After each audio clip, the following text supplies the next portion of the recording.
Hey guys, welcome back with me again in this channel. On today's video, I'm going to show you how you can cancel an event on Google Calendar.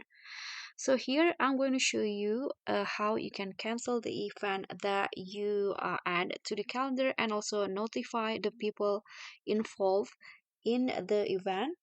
So what you need to do is here, this is the event. You can just right click on it, and here there will be an option to delete. Click on that, and here if you want you can also send cancellation emails to the calendar guest if you have someone or other person involved in the event. You can also add optional message. So for example, sorry, the event be cancelled, for example, like that. And after that you can just click on send, so the event will be deleted just like that.